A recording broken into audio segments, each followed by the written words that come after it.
السلام عليكم ورحمة الله وبركاته. اللهم صل وسلم وبارك على سيدنا ومولانا محمد وعلى آله وصحبه أجمعين. ازيكم حبايبي، عاملين ايه؟ يا رب تكونوا بخير. النهاردة هنعمل تحضيرات للسحور. زي ما انتوا شايفين جايبة كيلو فول حصى من اللي بقشره ده. حطيت عليه كبشة فول مدشوش من بتاع الطعمية وكبشة عدس أصفر. قبل كل الحاجات ديت أنا غسلاه ونقعاه من 6 ل8 ساعات. 6 ل8 ساعات، ما تنقعهوش اكتر من كده. بعد كده بتصفي المية من عليه، بتحطيه على نار هادية جدا وبتغلي له مية سخنة. ما تحطيش مية باردة، بتغلي مية سخنة زي ما انا قلتلك. بتضيفي عليه كبشة عدس وكبشة فول مدشوش، تحطي ليمونة خضرة و4 معالق خل. الفول المدشوش مش بيخليه يغمق،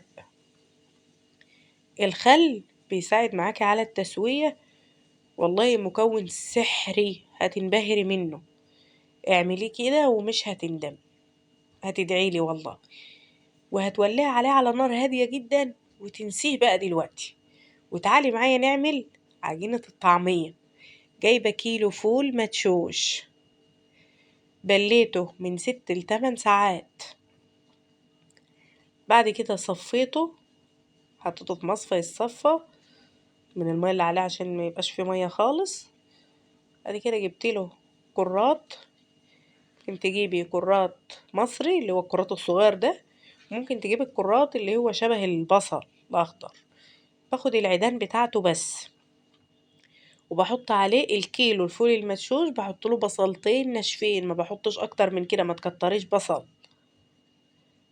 والخضرة اللي هو الشبت والكزبرة بتخليها تشرب معاكي زيت، ما تحطلهاش شبت وكزبرة، حطي كرات اخضر وبس.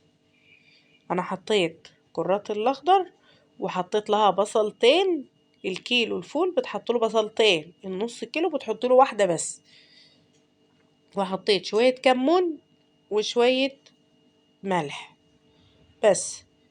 طبعا لما اجي اطلعها من الفريزر هحط برضو رشة ملح صغيرة ورشة كربوناتو بس. مش بحط لها حاجة تانية خالص لما باجي اعملها وانا مطلعاها من الفريزر. كده دلوقتي هبدأ افرمها في الكبة. فرمت اول فرمة، الحمد لله خلصت اول فرمة. هجيب الخلاط عشان اجرب ان انا اشتغل بالخلاط، بس هتبقى تقيلة على الخلاط مش هيشتغل. هكمل في الكبة تاني، هرجع افرمها فرمة تانية في الكبة. انت بتفضلي تفرمي فيها لحد ما تلاقيها نعمت معاكي وبقت شبه اللي انت بتجيبيها من المطعم. وبأمانة تحفة تحفة، مش هتلاقيها بحلاوة اللي بتعمليها في البيت. اللي بتجيبيها من بره عمرها ما هتبقى زي اللي انت عاملاها بإيدك.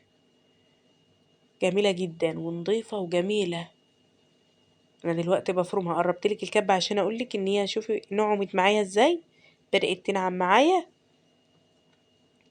انا كده عديت المقطع اللي هي بتاع تاني فرمة، دي تالت فرمة ليها. هفرمها ال3 فرمات لحد ما الاقيها نعمت معايا.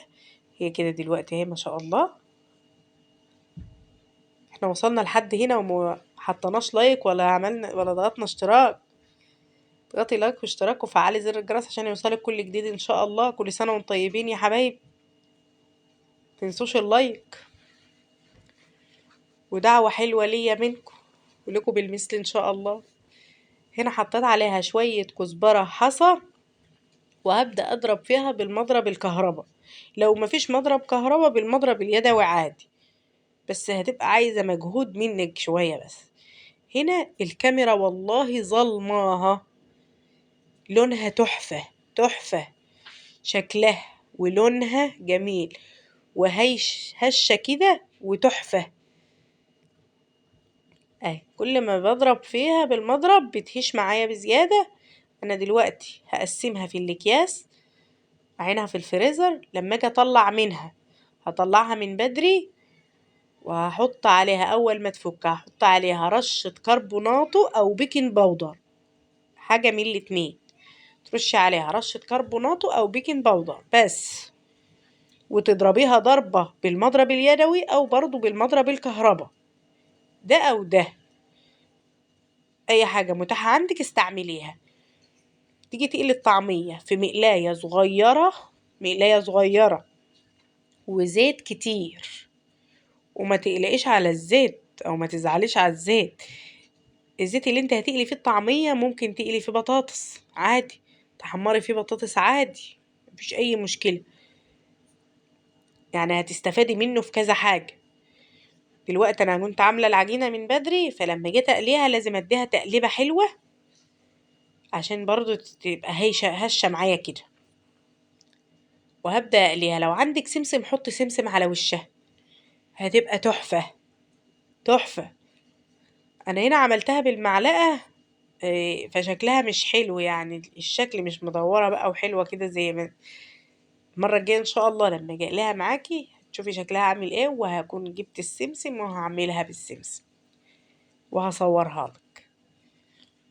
أنا دايما ببقى لي عندي المقلاية دي دايما عاملاها لقلية الطعمية، مستعملش فيها غير الطعمية بس.